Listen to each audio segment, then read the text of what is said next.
દરેક દિવ્ય મુમુક્ષુ હરિભક્તોને જય શ્રી કૃષ્ણ, જય શ્રી રામ।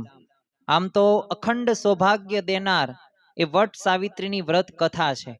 હિન્દુ ધર્મની અંદર જ્યેષ્ઠ માસની પૂર્ણિમાને અત્યંત પવિત્ર અને શુભ માનવામાં આવે છે।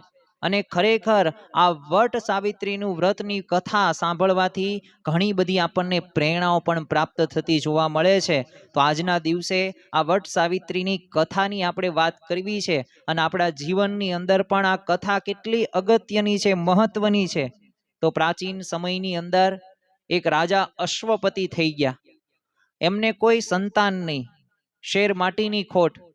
વર્ષો સુધી એમને તપ કર્યું અને દેવી સાવિત્રીની એ કઠોર પોતે આરાધના કરે છે, ભક્તિ કરી, તપ કરી, વ્રત કર્યું અને એના જ ફળ સ્વરૂપે દેવી પ્રસન્ન પણ થઈ જાય છે અને એક તેજસ્વી અને એક ગુણવાન એક પુત્રીશના આશીર્વાદ આપે છે।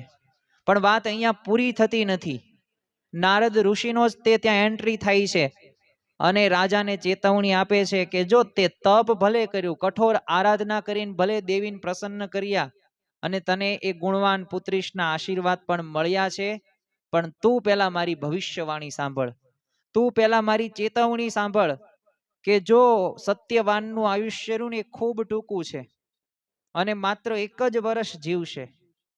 અને રાજાએ તો એ સાવિત્રીને પોતાનો નિર્ણય બદલવા પણ વિનંતી કરી કે આ રેવા દે, આ આપણે કરવું નથી, કારણ કે યુવા અવસ્થાની અંદર એ આવશે અને ત્યાં જ તે પ્રકારની પરિસ્થિતિ સર્જાશે। પણ પછી સાવિત્રીએ તો પોતાના પતિ તરીકે અંધ અને એક નિર્વાસનિક રાજાના પુત્ર સત્યવાનની જ પસંદગી કરી અને એ પસંદગી કરી એટલું જ નહીં, એ પોતાની એક જવાબદારી પણ નિભાવે છે। ચેતવણી તો સાંભળી પણ તોય સાવિત્રી વિચલિત નથી થતા। જો અડગ નિશ્ચય, પતિવ્રતા સાવિત્રીનો એ અડગ નિશ્ચય હતો।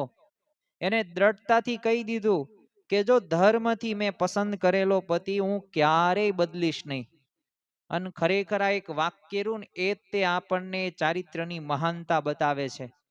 પૈસા ગુમાવ્યા તો કંઈ વાંધો નહીં, ધન ગુમાવ્યું તો વાંધો નહીં, આરોગ્ય થોડુંક ગુમાવ્યું તો થોડુંક બદલાઈ જશે, સુધરી પણ જશે, પણ તમારું જો કેરેક્ટર, ચારિત્ર જો ગુમાવ્યું તો બધું ગુમાવી નાખ્યું। અને લગ્ન બાદ બંનેનું જીવન તો આમ સુખીપૂર્વક ચાલતું જ હતું।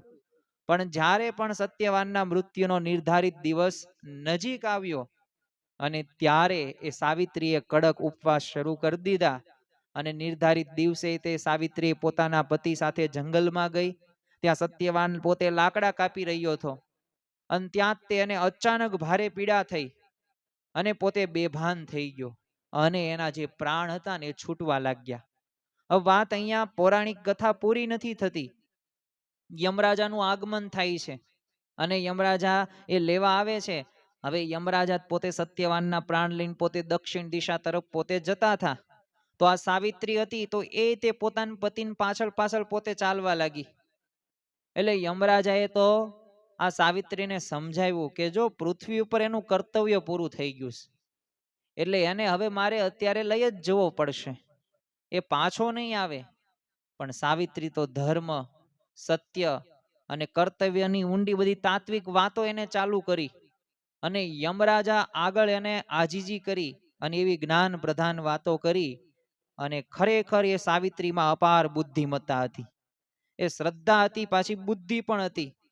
એટલે આ જ્ઞાન, સ્થિર બુદ્ધિ અને આવો પતિવ્રતા ધર્મ જોઈને યમરાજા તો પ્રસન્ન થઈ જાય।